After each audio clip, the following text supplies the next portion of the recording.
और अब आपको दिखाएंगे इलेक्शन एक्सप्रेस रफ्तार के साथ। लोकसभा चुनाव को लेकर बीजेपी की तैयारियां जोरों शोरों पर। इसके तहत इन दिनों प्रधानमंत्री मोदी देश भर में धुआंधार रैली और जनसभाओं को संबोधित कर रहे हैं। इसी क्रम में प्रधानमंत्री मोदी आज तेलंगाना पहुंचेंगे, जहां पर हैदराबाद में रोड शो भी करेंगे। इसके बाद नागर कुरनूल में जनसभा को करेंगे संबोधित। प्रधानमंत्री मोदी के आगमन को लेकर चप्पे चप्पे पर सुरक्षा के पुख्ता इंतजाम।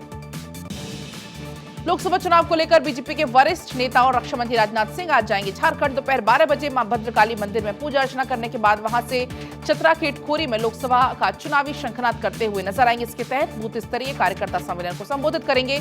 इसके बाद शाम को बीजेपी की कोर कमेटी की बैठक में शामिल होंगे। रक्षा मंत्री के आगमन को लेकर शहर में सुरक्षा के कड़े इंतजाम किए गए हैं।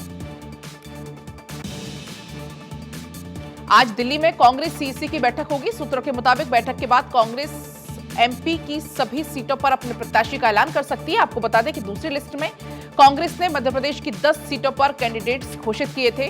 वहीं अगर बीजेपी की बात करें तो बीजेपी ने मध्य प्रदेश की सभी 29 सीटों पर अपने पत्ते खोल दिए हैं। तीसरी सूची में कांग्रेस के कई सीनियर नेताओं के नाम हो सकते हैं। सूत्रों के मुताबिक भले ही सीनियर नेता पहले ही चुनाव लड़ने से इनकार कर चुके हों, लेकिन पार्टी आलाकमान उनके नाम पर चर्चा कर रही है। ऐसे में आज सीईसी की बैठक में संभावित उम्मीदवारों के नाम पर आखिरी मोहर लग सकती है। वन नेशन वन इलेक्शन के लिए बनाई गई पूर्व राष्ट्रपति रामनाथ कोविंद की अध्यक्षता वाली कमेटी ने गुरुवार को राष्ट्रपति द्रौपदी मुर्मू को 18,626 पन्नों की रिपोर्ट सौंप दी है। हालांकि राष्ट्रीय दलों में से कांग्रेस, आम आदमी पार्टी, बीएसपी और सीपीआईएम ने इस प्रस्ताव का विरोध किया है। रिपोर्ट बनाने के लिए कमेटी ने 62 पार्टियों से संपर्क किया था। इनमें से 47 ने जवाब दिया। इनमें से 32 पार्टियों ने एक साथ चुनाव कराने पर समर्थन दिया है, बल्कि 15 पार्टियों ने इसका विरोध किया है और 15 पार्टियों ने इसका कोई जवाब नहीं दिया। हाईकोर्ट के 9 पूर्व मुख्य न्यायाधीशों ने प्रस्ताव का समर्थन किया है, जबकि हाईकोर्ट के 3 मुख्य न्यायाधीशों ने वन नेशन वन इलेक्शन के प्रस्ताव का विरोध किया है। चुनाव आयोग ने इलेक्टोरल बॉन्ड का सारा डेटा अपनी वेबसाइट पर जारी कर दिया है। वेबसाइट पर 763 पेज की एक लिस्ट अपलोड की गई है। एक लिस्ट में बॉन्ड खरीदने वालों के नाम है, दूसरी लिस्ट में राजनीतिक दलों को मिले बॉन्ड की डिटेल्स है। सुप्रीम कोर्ट ने आयोग को यह डेटा सार्वजनिक करने का आदेश दिया था। इससे पहले स्टेट बैंक ऑफ इंडिया के चेयरमैन दिनेश कुमार ने बुधवार को सुप्रीम कोर्ट में एक एफिडेविट फाइल किया। इसमें बताया गया कि सुप्रीम कोर्ट के 11 मार्च के निर्देश के मुताबिक इलेक्टोरल बॉन्ड से जुड़ी हुई उपलब्ध जानकारी चुनाव आयोग को दे दी गई है। एसबीआई के हलफनामे के अनुसार 1 अप्रैल 2019 से 15 फरवरी 2024 तक 22,217 इलेक्टोरल बॉन्ड खरीदे गए हैं। इनमें से 22,030 बॉन्ड का पैसा राजनीतिक पार्टियों ने कैश भी करा लिया है।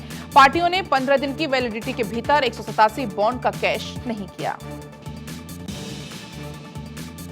बिहार में आज हो सकता है नीतीश कैबिनेट का विस्तार। करीब 45 दिन के बाद नीतीश सरकार में नए मंत्रियों को शपथ दिलाई जाएगी। इनमें से कई नए चेहरों को मंत्री पद की शपथ दिलाई जा सकती है।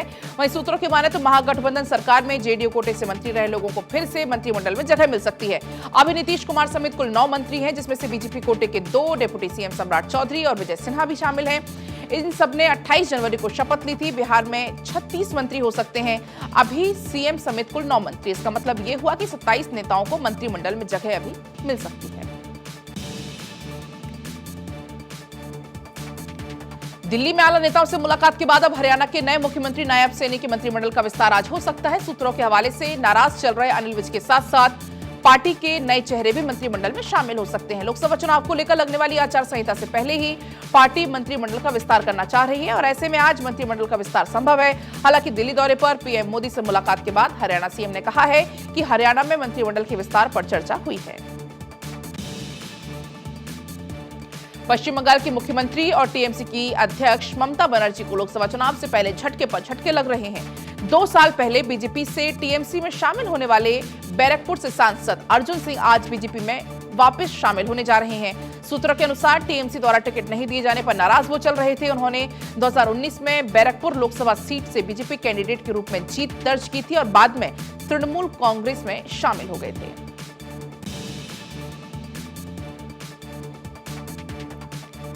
लोकसभा चुनाव से पहले देश भर में सियासी माहौल गर्मा गया है। कांग्रेस को एक एक करके कई झटकों का सामना करना पड़ रहा है और अभी भी पार्टी से पलायन का दौर लगातार जारी है। इस बीच कांग्रेस के वरिष्ठ नेता संजय निरुपम ने बीजेपी नेता अशोक चव्हाण से मुलाकात की। हाल ही में अशोक चव्हाण ने कांग्रेस को झटका देते हुए बीजेपी का दामन थाम लिया था। वैसे में इस मुलाकात से यह अनुमान लगाया जा रहा है कि शायद लोकसभा चुनाव से पहले मुंबई पूर्व से सांसद निरुपम भी बीजेपी का दामन थाम सकते हैं।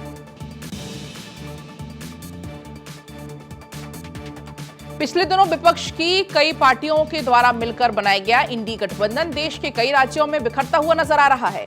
अब असम में विपक्षी एकता को झटका देते हुए टीएमसी ने गुरुवार को 4 लोकसभा सीटों के लिए अपने उम्मीदवारों का ऐलान कर दिया है।